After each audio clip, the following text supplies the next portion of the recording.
Okay, so just as a preface, the headphones are for better acoustics because I'm recording in the room. You can hear my voice better through the Bluetooth headset. Okay. Have you been having trouble trying to sleep? Counting sheep but running out?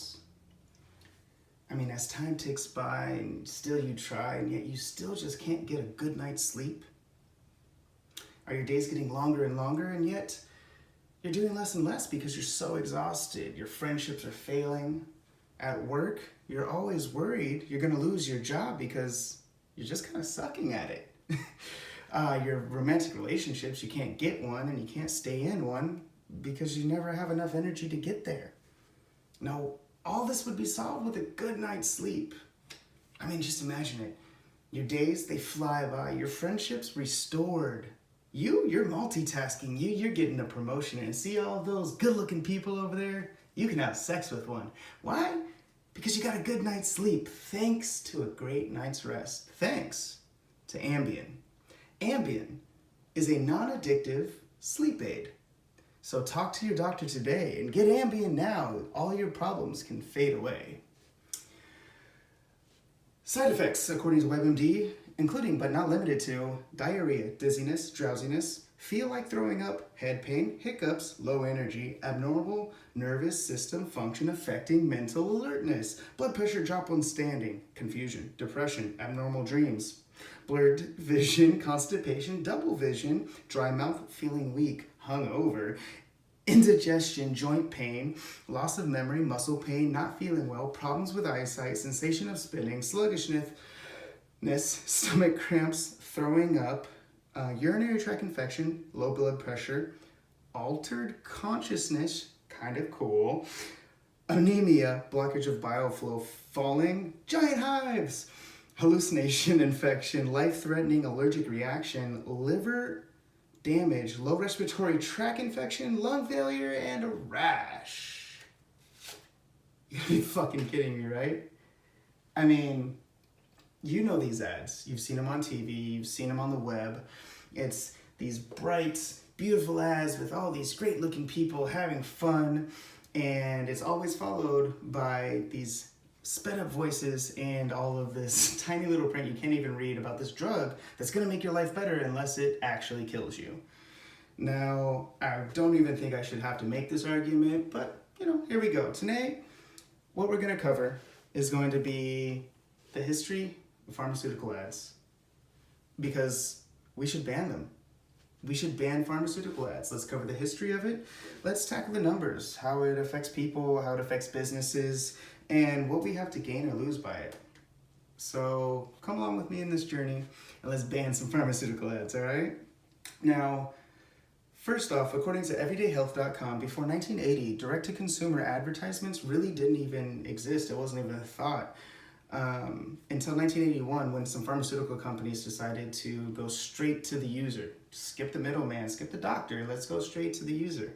And the FDA was granted authority to regulate the labeling and advertising of all of pharmaceutical drugs back in 1962, and had some different regulations throughout the years. And it wasn't until 1997 they actually approved the advertisements on TV.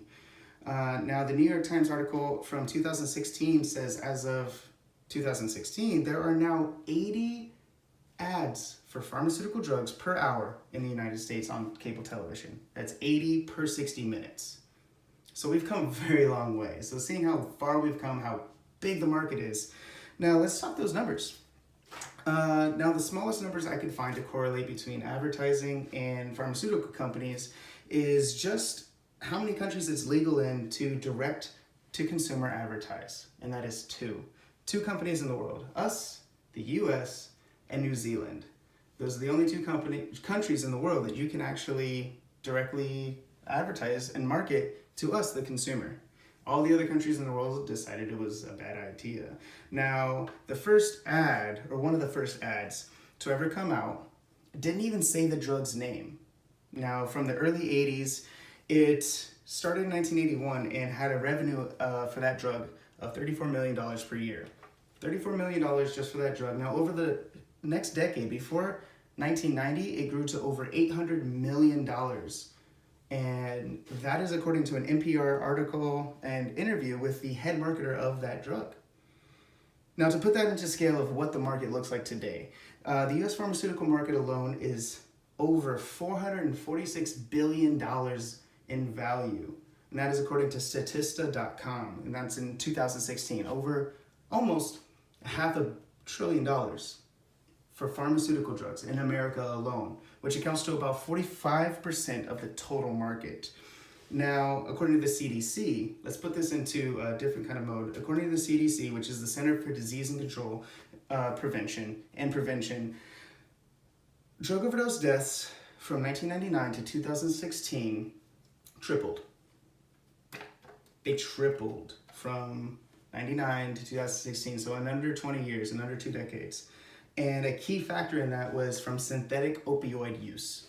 Synthetic opioids are, you guessed it, pharmaceutical drugs. And also according to the CDC, 21% increase from 2015 to 2016 alone in overdose deaths.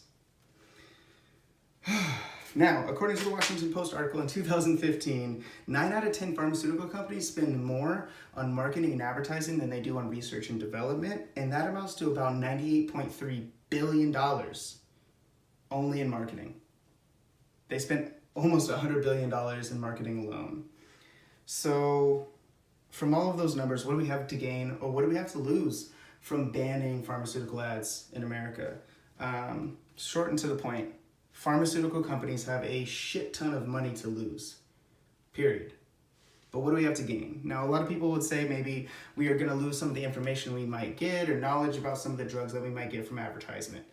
But we have the fucking internet. We have Google machines in our hands that we can look up basically any drug that we want. And we also have these really cool professionals that spend 8 to 10 years in colleges studying and training for this. And they're called doctors. You know, why they get advertised to, and they get marketed to as well, they have such a better breadth of knowledge to make these decisions. So with those two things, we have the gain of our ability to think and feel without the influence of advertisements. Also, what we have to gain is the ability to not have so many people addicted to opioids just because they saw the ad on TV and thought that that was what's going to help them. The less people addicted to opioids because they thought that was what they needed, the less deaths we're going to have from those overdoses. So, in conclusion, we have on this video just a few points that we went over. First and foremost was the brief but very lucrative history of pharmaceutical ads. Second was some of the numbers that we should all be aware of. And third and last was the no-frills gain and loss overview of banning pharmaceutical ads in America. So what do we do about it? We have to go to our elected officials. We have to call, we have to write, we have to make a concerted effort to say this is not for us. This is not healthy. This is not, this should not be legal. And also we have to vote. And while voting feels in our generation like it's something that's not very effective, we really need to vote to get people in office that reflect our beliefs, that reflect what we feel and what we feel should be to ban pharmaceutical ads in America. Thank you.